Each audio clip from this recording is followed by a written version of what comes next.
morning, everybody. Today, I got a story for you called Hansel and Gretel. It's about a brother and a sister who are abandoned in a forest where they fall into the hands of a witch who lives in a house made of gingerbread, cake and candy. Okay, shall we get started? Great. Once upon a time, there were two children, a brother and a sister, whose names were Hansel and Gretel. They lived with their father and their stepmother. Their father was a woodcutter. Times were hard for the family and they had a tough life. One night, the children were woken up by a conversation in the next room. They eat far too much. If they keep going like this, soon we'll all die of starvation. We must get rid of them. Let's do it tomorrow, they heard their stepmother say. I don't want to abandon my children, said their father. He didn't think the plan was a very good idea, but his wife was very persistent and she kept talking and talking until he was convinced and willing to do what he said.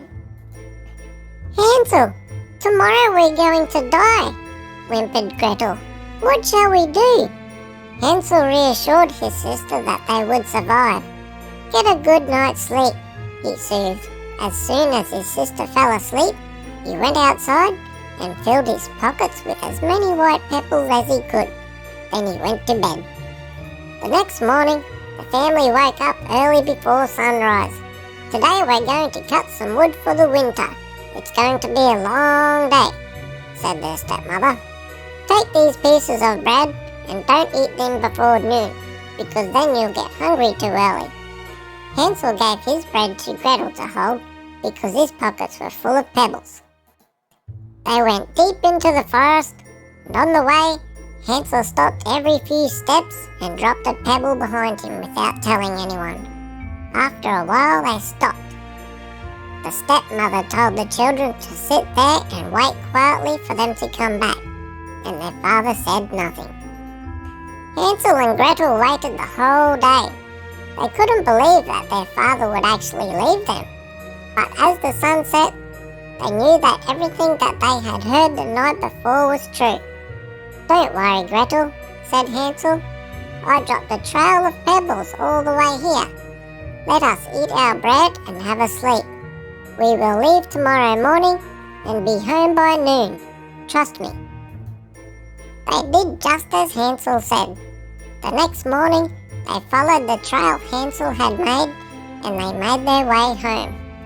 Their father was so happy to see them that he couldn't say a thing and just hugged them for as long as he could. When evening came, the children heard their stepmother's voice. We will leave them somewhere even further into the forest next time, so they won't be able to find their way back. What are you talking about? We are not going to leave them alone in the woods again. But the woman persisted. Do you want to die of starvation? The man didn't reply. Hansel went to try and gather pebbles again, but this time the door was locked.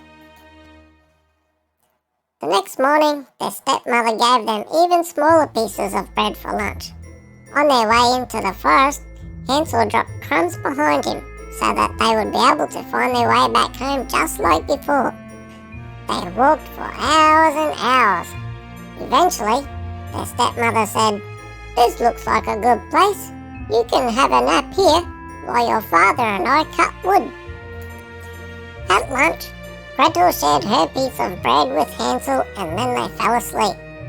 It was already evening when they woke up and it was too dark to find the crumbs, but Hansel told Gretel to keep calm and that they would be able to find their way home in the morning. When they woke up, they saw that wild animals had eaten the crumbs during the night. This time, it was Hansel who was upset. We will never find our way home now, he cried. But this time, it was Gretel's turn to be brave. Let's walk. I'm sure we'll be able to find our house, she said. They walked the entire day. They were already very hungry and tired when they saw a white bird singing on a branch. It flew off and the children decided to follow him. It led them to a house. When they came closer, they saw that the house was built entirely from chocolate, with a room made of cake and windows made of clear sugar. And so the children started eating the house. Hansel took a piece of the roof, while Gretel tore down a part of the wall. And suddenly the door opened and an old woman came out of the house. "Who's eating my roof and walls?" she yelled. But when she saw the kids, she spoke again, this time in a much softer voice. "Oh, please come in. I can see that you're very hungry. I'll make you a delicious breakfast right now." So they went in, and the old woman made them pancakes with maple syrup and gave them milk to drink. Just then, the brother and sister thought they were in heaven. The old woman grabbed Hansel by the hand, and her eyes glittered red, and she laughed creepily. "You stupid children! Didn't you understand that I made this house to lure you in? I will now fatten you up, boy, so that I can eat you." She dragged Hansel into a small dark room and locked him up. Only then did Hansel and Gretel understand that she was not a nice lady at all, but an old witch. Her eyes were red, and she was older than any human alive. She had terrible eyesight, but a very good sense of smell.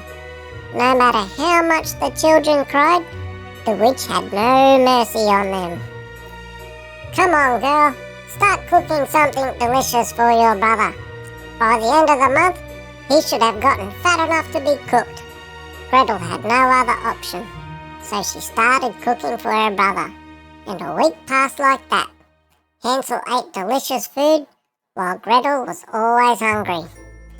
Every morning, the old woman went into Hansel's room and shouted, "Show me your finger, boy! Let me see if you have gained any weight." But Hansel would stick out a little bone, and because the old witch couldn't see very well, she thought it was his finger, and she was furious that he was staying so thin. When 4 weeks had passed, the witch had lost her patience and shouted at Gretel, "Hey, you! This is the biggest pot in the kitchen. Fill it with water to the top. I don't care how thin your brother is, I'm going to cook him today." Gretel prayed for a miracle to happen, but when she finished filling up the kettle, the witch helped her put it in the big oven. Then the old woman started the fire. A little while later, the witch pushed poor Gretel towards the oven and said, "Get in there and see if the water is boiling yet." But Gretel thought that the old witch wanted to push her into the pot and cook her too, so she cleverly answered, "How can I get inside the oven?" "Please show me so that I can check the water." "Oh, what's wrong with you, girl?" the witch yelled. "It's so easy. Look, you just need to step here and..." Ah! Gretel shoved the old woman into the oven, and then she quickly closed the oven door, and the vicious witch burned to a crisp. Gretel rushed to Hansel's room, unlocked the door for him, and gave him the biggest hug. "Hansel, my dear brother, the witch is dead. Let us get out of this wicked house and find our way home." How happy they were! But before they left the house, they went into the witch's bedroom where they knew she kept her treasure. There were wooden chests all over the room, and the children filled their pockets with as many gems as they could. "These are better than pebbles," said Hansel when he was done filling his pockets. They left the house. And with their pockets filled with jewels, they ran outside and waited for daylight. And once daylight came, they soon found a small path and followed it. It led to a wider path, and that path led to a road. They waited by the roadside, hoping someone would ride by. And when a horseman trotted up, Hansel and Gretel waved their hands. When the horseman stopped, the children offered one of their small jewels to the horseman, and he was happy to give them a ride home. And when the brother and sister opened the door to their home, their father was wild with joy to see them. He had worried and looked for them night and day since they had vanished. they learned that their stepmother had died soon after they left. For many years to come, Hansel and Gretel lived very happily with their father in the hut in the woods. Okay, everybody, that's it for me today. I hope you enjoyed today's story.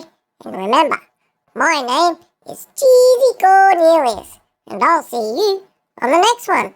Bye!